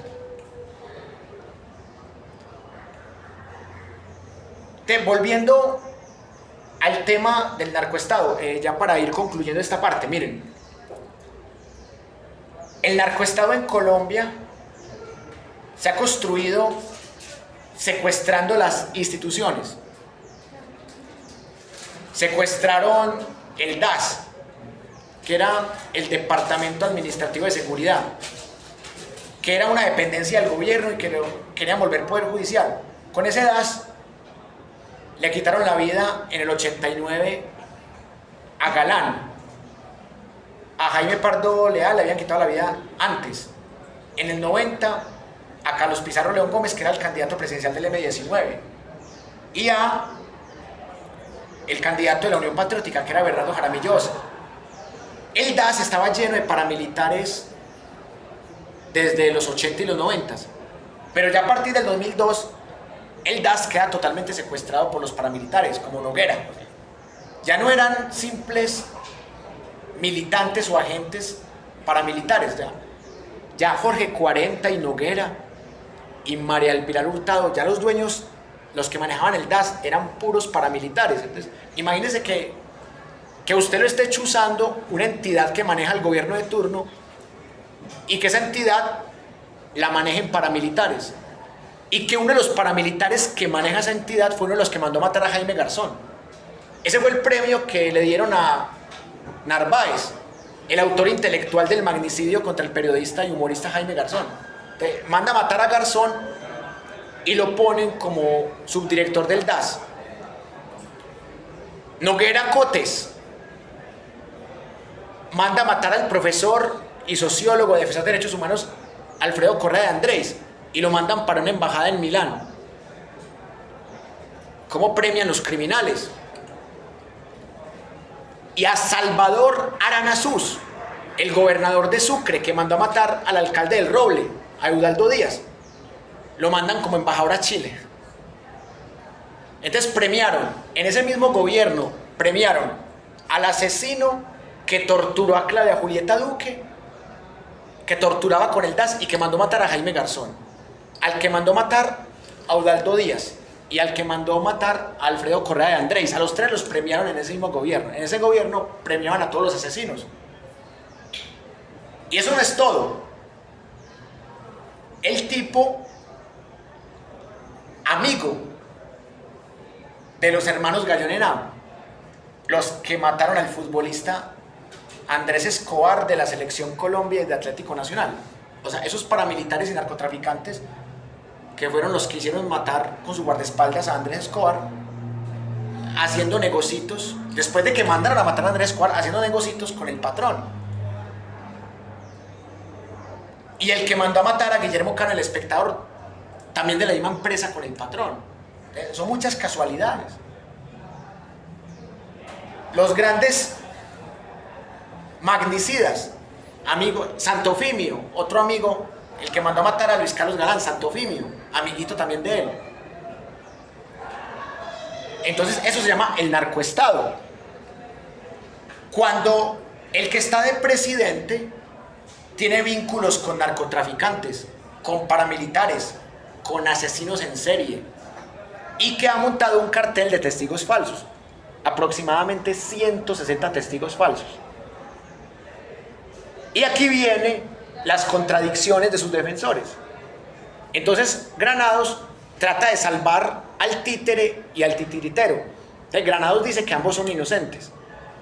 Y Lombana, el otro abogánster, no, dice que solamente es inocente el capo di tutti capi. O sea, que este otro idiota sacó los 36 millones de Carlos Enrique Vélez y los millones de alias Diana de bolsillo de él. ¿Será que Diego Cadena tiene haciendas o caballos de paso fino o grandes empresas, o que tiene 400 guardaespaldas y ha robado en el estado más de 50 años? Diego Cadena es un tipo que ganaba bien porque defendía puros mafiosos, un abogánster que defendía mafiosos gana bien, pero tampoco para poner de bolsillo del 36 millones. Por eso la tesis de Lombana es totalmente absurda. Y entre los fiscales títeres también había una contradicción, porque Gabriel Ramón Jaimes Durán trataba de defender solamente al capo de tutti capi, mientras que Cárdenas, el que pidió la segunda preclusión, trató de defenderlos a los dos y falsificó los audios y las transcripciones de la Corte Suprema de Justicia. Ese tipo debería ser condenado por prevaricato y también por fraude procesal. Entonces, en esa primera unidad estudiamos algo muy loco. O sea, porque era estudiar en un mes y medio un proceso que lleva ya 15 años y que ya para 2020 tenía un radicado de 1554 páginas. El radicado del magistrado ponente César Augusto Reyes Medina. O sea, era un reto muy grande para este curso estudiar ese juicio, porque se requerían muchos elementos. O sea, se requería un conocimiento histórico, un conocimiento retórico, un conocimiento crítico y algunos conocimientos del derecho penal también. Entonces se requería mucho conocimiento para entender esa parte que estudiamos. Igual, lo que se pretende en estos cursos es hacer un abrebocas para que ustedes indaguen e investiguen por su cuenta. Y espero haber logrado ese propósito, porque lo difícil no es enseñar algo, lo difícil es que la gente quiera seguir aprendiendo ese algo. Yo les puedo enseñar algo y ustedes también a mí, pero si después de que hacemos esa enseñanza y ese aprendizaje dejamos todo congelado, el conocimiento se va olvidando y se va quedando en la memoria de corto plazo y no llega a la verdadera memoria del aprendizaje, que es la memoria a largo plazo. Pero al menos hicimos el intento, porque a mí mucha gente me decía, pues porque lo comenté por ahí, decían que yo estaba loco. Entonces, pues me lo decían de manera jocosa y en buenos términos, que yo estaba loco porque es que, hey, ¿cómo te atreves a estudiar en la Universidad de Antioquia con tu gente, con tus estudiantes, el juicio a Álvaro Uribe? O sea, es algo muy osado. Y yo les dije, quería experimentar cómo nos iba. Y en el curso de Pensar la Historia también lo estudiamos, pero ya desde un enfoque más cronológico. Aquí desde un enfoque más disperso, más circular, y allá desde un enfoque más cronológico. Pero lo estudiamos en ambos cursos. Y claro, puede haber algo de locura ahí, porque se supone que un juicio le serviría solamente a alguien que se está formando para ser abogado o abogada. Pero lo que yo quería que ustedes vieran no era la parte penal, porque no es mi interés. Mi interés era que ustedes vieran la parte sentimental, la parte emocional que genera ese juicio. Por ejemplo, los lloriqueos del acusado, los videos pornográficos de los compinches del acusado. Bueno, no que vieran los videos pornográficos, sino que vieran cómo hasta videos pornográficos se colaron en ese juicio. O sea, primera vez que yo veo que en un juicio se logra colar un video de música popular y un video pornográfico, que por fortuna ustedes no lo vieron porque eso corrompe a los menores de edad y las personas de bien. Entonces, en ese juicio hay un gran factor político, hay consecuencias políticas y electorales, pero muy bien lo dijo el abogado penalista Miguel Ángel del Río. En ese juicio hay un acervo probatorio digno de un complejo proceso penal. O sea, la juez 44 no necesita emociones, ni sentimientos, ni dudas razonables. O sea, la juez 44 tiene un manjar que no la va a dejar dormir estos días, pero que es exquisito. O sea, tiene un manjar de los audios de alias Caliche, los audios de Carlos Enrique Vélez, los chats de Álvaro Hernán Prada, los lloriqueos del acusado, las manipulaciones de los abogánsters y de la defensa técnica del acusado, el conocimiento de jurisprudencia de todas las partes, porque no se puede negar que Granados, Lombana tienen un buen conocimiento de la jurisprudencia, lo mismo que los abogados de las víctimas, como Miguel Ángel del Río, Villalba y León. O sea que esa juez tiene un manjar que se resume en 1534 páginas. ¡Increíble! Esa señora pidió apenas 20 días. Yo creía que esa señora iba a degustar ese exquisito manjar en un mes.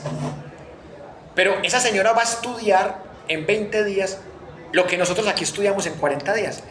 Obviamente nosotros lo hicimos de manera muy discontinua, solamente los viernes. Ella lo va a hacer todos los días, entonces ahí se compensa. Pero ¿saben por qué me sorprende? Porque en el juicio de Diego Cadena y de Juan José Salazar Cruz hay apenas 2 hechos jurídicamente relevantes, que son Carlos Enrique Vélez y Juan Guillermo Monsalve. En cambio, en el juicio de Álvaro Uribe hay 7 hechos jurídicamente relevantes. Esos 2 mismos, el de Carlos Enrique y el de Juan Guillermo, el del Tuzo Sierra, el de Hilda Niño Farfán, el del episodio de Neiva, el de los presos y los testigos falsos de Cómbita y el de Harrington Mosquera, el testigo remiso. Entonces, el expediente de Álvaro Uribe, al menos matemáticamente, es el triple de largo y de complejo que el de Cadena y el de Salazar. Y son 3 delitos, no 2, sino 3 delitos. Entonces uno esperaría que la juez pidiera hasta 60 días y que el juez de Diego Cadena y de Salazar pidiera 20 días. Pero fue al revés. Esta señora pidió 20 días para dar el sentido de fallo. Y el otro, que tenía menos expediente y un caso menos complejo y menos mediático y menos peligroso, el juez del otro juicio, pidió 35 días, contando desde hoy, porque hoy se acaba el juicio también de Diego Cadena, el oral, y de Salazar. Entonces yo saqué una conclusión. Yo dije, esta señora es adicta al trabajo.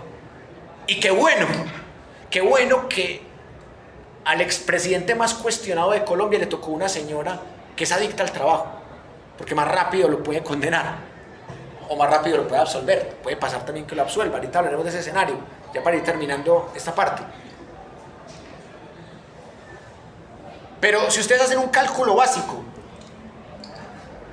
dividan 1554 páginas, que ese es el resumen básico del proceso, en 20 días, ¿cuánto da por día? O sea, ¿cuántas páginas tiene que leer esa señora en caso de que lo haga? Porque seguramente lo va a realizar así, porque es una señora muy apegada al papel, es una señora muy rigurosa. Yo la veo como muy adicta al trabajo. ¿Quién tiene una calculadora? Hagan la cuenta. 1554 dividido en 20, o sea, son 1554 horas divididas en 20 días. Bueno, es difícil. O sea, digamos que se puede, pero se puede leer 77 páginas en un día. Pero son páginas complejas. Obviamente ella entiende, porque para ser juez tiene que ser abogada penalista. O sea, ella entiende todo y ella entiende ya el caso. Y ella escuchó todas las partes. Escuchó 38 testigos de la fiscalía, 58 de la defensa técnica. Y hagámosla con el otro.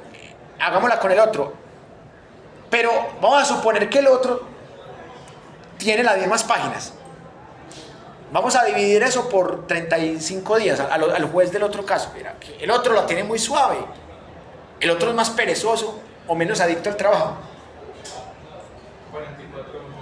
Exacto, y eso que para mí serían por ahí 10 por día, porque ese expediente no está... El de esos señores es un expediente que son 2 capítulos y no 7 como el otro. A mí esa señora me sorprendió, porque es muy ágil. Yo me acuerdo que cuando estaban indagando a Eurídice Cortés alias Diana, eran las 6:30 de la tarde. Y como Granados está en Europa, en España, Granados estaba ya cabeceando, Granados estaba ya dormido. Y al día tenían que entrevistar, tenían que indagarla ese mismo día porque ya el otro día no podía. Y al otro día ella hizo un esfuerzo y se quedó, pero entonces va diciendo, y Granados no quería aceptar que tenía sueño. Entonces va diciendo Granados, es que su señoría, ¿hasta cuándo vamos con esta testigo? Es que doctor Granados, yo no tengo problema de trabajar hasta las 8 de la noche. Pues madre, eso es amor al trabajo, ¿no? Yo no tengo problema con trabajar hasta las 8 de la noche.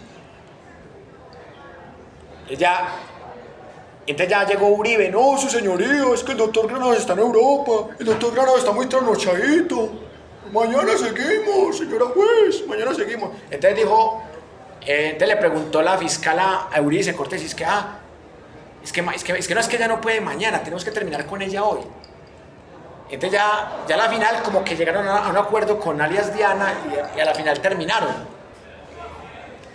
Pero ¿cómo es que en uno de los audios alias Diana dijo, es que no, es que mi familia me dice que yo por qué defiendo esa gonorrea de Uribe? O sea, eso fue demasiado comprometedor. Y esa alias Diana es que no, es que le pido disculpas al expresidente Uribe, que no sé qué. Es que era mi familia la que le decía gonorrea, yo no era mi familia. Y hay otro testimonio que fue muy gracioso, con ese impugnado 3 veces, Óscar Monsalve Correa, dice que no, es que Cepeda nos dañó la vida, vea, es que ese monstruo de Uribe, es que yo estoy en problemas con ese monstruo de Uribe por culpa de Cepeda. O sea, testificando a favor de Uribe y diciéndole monstruo. O sea, si fuera un testimonio coherente, hubiera dicho, por culpa de Cepeda van a meter a la cárcel a ese pobre hombre, a ese inocente, a esa palomita Álvaro Uribe, ¿cierto? Pero no, el mismo testigo falso que se contradijo 3 veces diciendo que era un monstruo. Y un monstruo en ese contexto es un asesino, un genocida. Pero otra cosa sorprendente, la Procuraduría los defendía a todos dos, la de Margarita Cabello. Y ahora la Procuraduría dijo que Salazar y Cadena eran culpables y la Procuraduría que Uribe era inocente. Pero es que, a ver, si Cadena y Salazar son culpables, Uribe también. Porque Cadena y Salazar no tenían el capital económico para pagar tantos testigos. Nunca en la vida. Ni tenían toda la trazabilidad para demostrar que tenían como pagar esos testigos falsos. Es absurdo. Es absurdo lo que dice Lombana y lo que dice este otro, Gabriel Ramón Jaimes Durán. Es absurdo. Es más creíble lo que dice Granados y lo que dice Lombana. O sea, si usted va a defender a los dos o a los tres, tiene que defenderlos a todos. Porque si se hunden uno, se hunden todos. Eso es lo más lógico. Por eso Granados me parece que es un viejo zorro. Granados es mucho menos bruto que Lombana. Y Gabriel Ramón Jaimes Durán es mucho menos bruto que Cárdenas. O sea, es que si usted quiere salvar al capo di tutti capi, tiene que salvar a los esbirros también, y viceversa, porque es una red criminal de testigos falsos. Entonces, o sea, fue un reto muy grande estudiar ese juicio, pero lo hicimos y ahí queda la inquietud para que ustedes sigan indagando sobre todo el proceso penal. Veas que se aprendió mucho con ese tema, porque aprendimos, por ejemplo, la diferencia entre preclusión y prescripción, la diferencia entre cohecho y soborno, la diferencia entre la audiencia preparatoria y el juicio oral, lo que es un interrogatorio, un contrainterrogatorio, un redirecto, un contrarredirecto, cómo se dividen los tiempos para que haya igualdad de armas, cuál es el papel de la Procuraduría en un juicio, cómo la Fiscalía hace bancada con las víctimas en un juicio, y todos los aspectos del peritaje de la defensa técnica, de la defensa material y de la Fiscalía, todo el peritaje que hubo elementos de inteligencia artificial. Entonces, para mí, esa primera unidad fue chévere. La segunda unidad fue más cortica, pero pudimos analizar las dos caras de la moneda. Analizamos la revista Semana y un programa de Señal Colombia que se llama Noticracia. Entonces, mostramos cómo aborda la noticia la revista Semana, esta noticia de Laura Sarabia y de los maletines de Petro, que entre otras cosas nada que aparecen los maletines de Petro. Y les tengo la primicia: si condenan a Uribe el 28 de julio, la revista Semana va a decir que Petro compró a la juez 44 Sandra Lirán Heredia con los maletines de Laura Sarabia.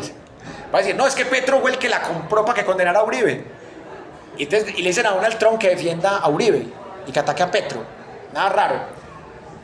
Entonces, acá, así como acá vimos todas las caras de la moneda, entre Fiscalía, Procuraduría, Defensa Técnica, Defensa Material, Defensa de Víctimas, aquí en esa segunda unidad también intentamos mostrar las caras de la moneda. Mostramos cómo trabaja la noticia la revista Semana y cómo la trabaja Noticracia. Y hablamos de diferentes noticias, pero nos centramos particularmente en la noticia falsa de los maletines de Petro, en la casa de Laura Sarabia. Ay, se me olvidó una cosa. Nicolás Jurado Monsalve, el testigo falso youtuber, que dijo que Iván Cepeda le dio 10 millones de dólares a la Corte Suprema para que condenara a Uribe, y que Uribe tuvo que escapar a la Fiscalía de Barbosa. O sea, ¿de dónde va a sacar de Iván Cepeda 10 millones de dólares? A no ser de que fuera un mafioso internacional. Es que ni un mafioso colombiano tendría tanto dinero. Pero hasta llegan esos testigos falsos como Nicolás Jurado Monsalve. Y en esta última unidad, lamentablemente, pues, perdimos muchas clases. Entonces, esta última unidad prácticamente no la desarrollamos. Entonces, en ese aspecto me siento un poco frustrado, pero al menos les quiero dejar un par de reflexiones. La importancia de que entendamos esos conceptos. En esa unidad solamente pudimos hacer dos cositas. Vimos la película del Padrino, que es una película gringa pero con raíces sicilianas, o sea, digamos que ítalo norteamericana. O sea, vimos la primera parte de la trilogía del Padrino, ahí queda como tarea para que vean la parte 2 y la parte 3, no les voy a hacer spoiler. Y aparte de que vimos esa película para identificar cómo se separa el fascismo del neofascismo. O sea, el fascismo es un sistema totalitario y las mafias se adaptaron a ese sistema totalitario del fascismo. La Iglesia Católica, bueno, les voy a hacer un pequeño spoiler de la parte número 3. La Iglesia Católica es muy importante en la parte 3, porque ahí es donde se nota cómo las mafias sicilianas trabajaban de la mano con la Iglesia Católica. Y aquí, como hemos estudiado tanto el uribismo también ha trabajado de la mano con la mafia católica. Y en la Iglesia Católica también hay disidentes que son antiuribistas, como el padre Ramiro Arango Escobar, que son esa parte marxista de la Iglesia Católica, o esa parte antiuribista. Entonces, esa parte del fascismo y el neofascismo, en el Padrino, se nota es viendo las tres partes. En la primera parte se nota es cómo esa Italia que hereda el fascismo de Mussolini es una Italia que la gobiernan 5 familias. Y esa Italia que la gobiernan 5 familias y que se van para Estados Unidos allá a montar carteles, y son 5 familias que mandan en Nueva York y en otros estados también, son la misma dinámica que hemos tenido aquí en Colombia. En Colombia nos han gobernado 54 familias. Y esas 54 familias han montado gran cantidad de presidentes, congresistas, concejales y diputados, alcaldes y gobernadores, ediles. ¿Y saben qué es lo peor de todo? Que a pesar de que llegó un gobierno del cambio, como el del presidente Petro, algunas de esas familias se le han colado a Petro. Algunas por equivocación de Petro y otras por mala suerte de Petro. Leiva hace parte de esas familias.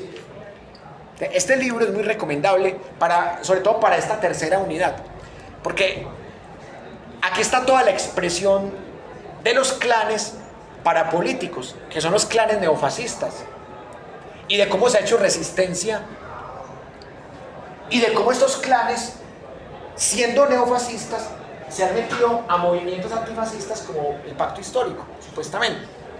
O sea, cuando Leiva se metió aquí, cuando se metió aquí Alejandro Gaviria, Liscano, que es de una familia fascista, que está aquí denunciada, se metió al gobierno de Petro. El gobierno de Petro hizo cosas buenas, pero también cometió errores como estos. Entonces, eso hace que el gobierno no haya sido totalmente de cambio, como esperábamos. Pero se espera que este año que le queda haga algo y que el gobierno que siga pueda continuar algo de eso bueno que dejó este gobierno. Y también tuvimos un conversatorio en esta unidad, que fue la última clase que tuvimos un conversatorio por allí en nuestra salida de campo, que había, ¿cuántos panelistas eran? Como 3 panelistas. Eran 4 panelistas. Eso, eran 4 panelistas. Pero aunque la chica que estaba aquí a la extrema derecha, pero ella era moderadora, o sea, era una moderadora y 3 panelistas, ¿se acuerdan? En ese encuentro que tuvimos allá, que fue nuestra única salida de campo, estaban hablando de esto, del fascismo, el neofascismo y el antifascismo. Esa fue la única, o sea, lo único que tuvimos, en esta unidad apenas tuvimos 2 clases, lamentablemente. Porque la de hoy era como para resumir todo lo que habíamos aprendido y lo que hemos estudiado. Entonces, aquí yo quedé con una deuda. Esta unidad se fue más cortica porque aquí abordamos las noticias falsas y las guerras de cuarta generación, ¿se acuerdan? A estas sí le dedicamos como por lo menos 3 clases. A estas sí le dedicamos como 6 clases, porque era la del juicio, entender por qué el uribismo gobernó 20 años, o sea, esta era la más larga. Esta sí, digo que esta la cumplimos en un 100%. Esta la cumplimos, yo diría que por ahí en un 80%. O sea, de pronto hubiera sido bueno haberle dedicado una clasecita más. Pero esta, yo creo que sí mucho. Esta nos quedó como en un 30%. Porque recuerden que perdimos como 3 viernes seguidos, por diferentes razones. Por vacaciones, también porque hubo una evacuación, ¿se acuerdan? Hubo unas fiestas ahí todas raras, ¿no? Entonces aquí sí me siento, en esta tercera y última unidad, me siento muy frustrado porque apenas tuvimos la película y la salida de campo. O sea, solo tuvimos la práctica, no tuvimos la teoría. Pero la teoría se las voy a resumir en 2 minutos. El neofascismo es un movimiento que más que político es ideológico. Y el fascismo en nuestra época, ¿qué es el neofascismo? Es construir un movimiento que busque la eliminación de la otra persona. Por ejemplo, ahorita pusimos el caso de estos militares retirados que se llaman la Rey Laicanista. La Rey Laicanista es una red neofascista. Porque ¿qué publica en X? La Red Laicanista. Hay que limpiar a Colombia de los petristas. Hay que matar a todos los petristas. Si una mujer en embarazo se da cuenta que su hijo va a ser petrista, tiene que abortar. O sea, esos son los comentarios de los laicanistas. O sea, ellos dicen que hay que matar a los petristas, y no solo los petristas, sino todos los antiuribistas, los que ellos llaman tibios. O sea, ellos quieren, según los laicanistas, solamente tienen derecho a vivir los 10 millones que votaron por Rodolfo Hernández. O sea, según ellos, los 11 millones que votaron o que votamos por Petro, tenemos que morir. No merecemos vivir. O merecemos ser encarcelados y torturados, a lo Bukele. O sea, digamos que maten la mitad y que la otra mitad la encarcelen. O sea, ellos son así. Eso es un régimen neofascista. Y los que se oponen a este régimen se llaman antifascistas. Bueno, creo que una de las enseñanzas que nos dejó el conversatorio que tuvimos allá es que el antifascismo no tiene una sola vertiente ideológica. En el antifascismo hay movimientos anarquistas, marxistas, trotskistas, leninistas, maoístas. No diría que stalinistas, porque, o sea, los stalinistas son antifascistas que actúan igual que los fascistas. Los stalinistas, yo diría que están aquí. Los stalinistas no. Pero el resto sí, ahí estarían los anarquistas, los marxistas, los trotskistas, los maoístas, los tibios, los progresistas y otros más, los ecologistas, las feministas. Por ejemplo, las feministas estarían aquí. Son movimientos políticos que se oponen a, por ejemplo, el machismo que es algo tan cotidiano. Entonces, por ejemplo, si un tipo mata a la esposa, que porque la esposa tiene un amante, y es de los tipos que él tiene, o sea, él puede tener amante, pero la esposa no. Entonces, eso es algo neofascista. Entonces, el feminismo sería lo que se enfrenta a ese tipo de neofascismo. Entonces, básicamente eso fue lo que no estudiamos, pero por lo menos tuvimos la charla ya y vimos la película. O sea, que ahí pues alguna cosita nos quedó, pienso yo. Bueno, la última conclusión que les quiero dejar, que solamente vamos a llegar a una sociedad más democrática en lo político, más incluyente en lo social, más equitativa en lo económico y más sostenible en lo ambiental, cuando podamos entender por qué el narcoestado nos ha construido como sociedad y nos ha destruido también como sociedad. El narcoestado ha hecho crecer la economía, pero ha hecho perder las vidas y también ha afectado la economía de los que menos tienen. Y las guerras de desinformación están al servicio del narcoestado y de la impunidad de los delincuentes del narcoestado. Y el neofascismo es el hijo que queda del narcoestado. Y ojo, y quiero terminar con esta salvedad. No todos los uribistas son neofascistas. Porque uno podría creer que aquí están todos los uribistas y aquí todos los antiuribistas, pero no es así. Aunque pareciera contradictorio, hay uribistas que son buenas personas y hay antifascistas que son malas personas. Hay de todo. O sea, uno no puede... Otra cosa que yo pienso que debemos aprender en este curso, o sea, uno no puede generalizar. Lo que pasa es que, vea, hay uribistas que fueron víctimas de la guerrilla. La guerrilla les quitó la tierra y llegó Uribe y dijo que iba a combatir la guerrilla y terminó matando inocentes y diciendo que eran guerrilleros, pero en ese momento creyeron que eran guerrilleros y se quedaron con esa idea de Uribe. No, es que Uribe fue el que nos salvó de la guerrilla y la guerrilla fue la que me quitó la finca. Entonces, o sea, hay gente que es uribista porque creyó en ese proyecto y porque son personas que creen en los medios tradicionales. Entonces, la guerrilla les quitó la tierrita y les mató la familia y les desplazó. Llegó Uribe con el discurso de que los guerrilleros eran terroristas. Entonces Uribe se volvió el ídolo de ellos. Y los medios de comunicación, que terminaron siendo medios hegemónicos de desinformación, todos los días le repiten que Uribe es bueno y que Uribe es un perseguido político y que Uribe es inocente y que Uribe derrotó la guerrilla, aunque no fue verdad, pero, o sea, si una persona toda la vida ha visto Caracol, RCN, y en este momento ve Semana, Blue Radio, El Colombiano, o sea, ellos solamente tienen esa visión del mundo. Y si ven un medio alternativo que dice que Uribe es paraco, que Uribe es narco o que Uribe compró testigos, ahí dicen, no, son pagados por Petro, son mentirosos. Es porque ellos ya se casaron con esa visión de la historia. Y son personas que no tienen mucha formación intelectual y académica. Entonces tragan fácilmente noticias falsas. Entonces todo lo consultan en WhatsApp. Solamente creen en Caracol, en RCN y en Revista Semana. Y fueron víctimas de la guerrilla. Entonces esas personas creen que Uribe es un héroe, creen que Uribe es una víctima, creen que Uribe es un perseguido y creen que los que cuestionamos a Uribe somos guerrilleros. Porque esa fue otra teoría que se vendió, que todos los que nos opusiéramos al régimen de Uribe éramos guerrilleros. Porque lo ven todo blanco y negro. No creen que existen los matices. Entonces, gran parte de los uribistas no son personas malas, sino que son personas que fueron víctimas y que son víctimas de la guerra de la desinformación. Y siguen siendo víctimas de la misma guerra.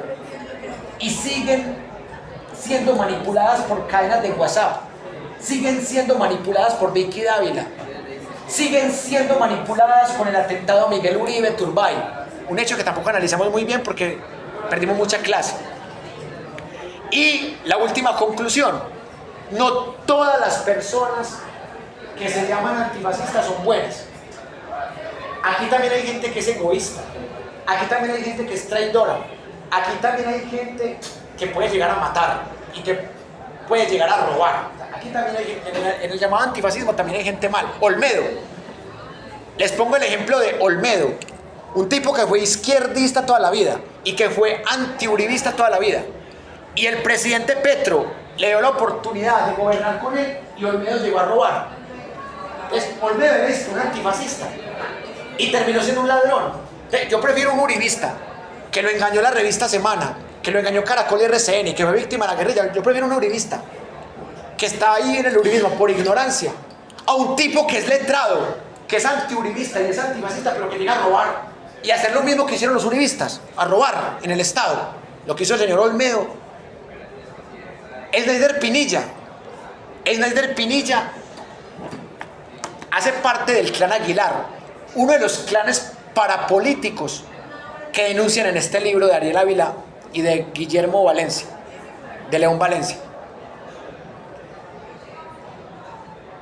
Y un líder de la Colombia Humana le avisó a Petro, le mandó un mensaje a Petro que nunca le llegó. Le dijo, ojo con Snyder Pinilla, que Snyder Pinilla es del clan Aguilar, es un uribista, es un narco paramilitar.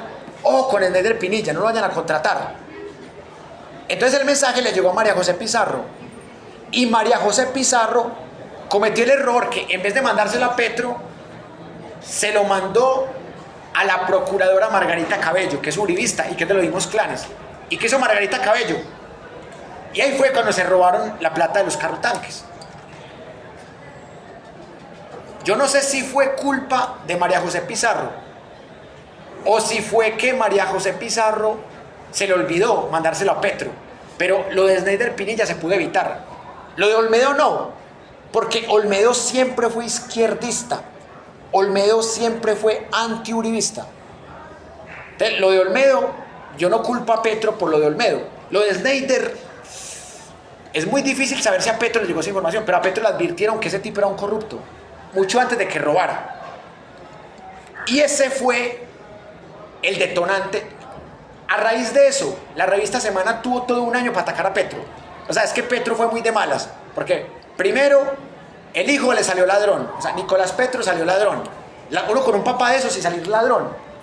El tipo que denunció los mayores mafiosos de Colombia. Entonces, primero el escándalo de Nicolás Petro, lo fulminaron desde la revista Semana, Caracol y RCN. Después la traición de Olmedo y la colada de Snyder Pinilla. Y ya este año lo de Miguel Uribe, que también se lo quieren achacar a Petro. Y las noticias falsas que le han publicado todos los días, que algunas se las han... Entonces, o sea, Petro está vivo y está de presidente de milagro. O sea, perfectamente cualquier loco pudo haber matado a Petro o haber tumbado a Petro.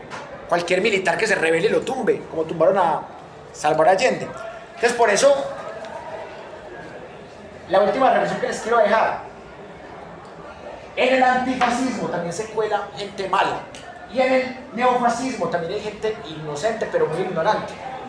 Esa es mi última conclusión. Bueno, yo les agradezco mucho por haber estado en este curso, por haberlo matriculado, por haberse quedado. Les agradezco mucho por la paciencia. Y les dejo una última constancia, o sea, ser imparcial en estos temas donde hay víctimas es muy difícil.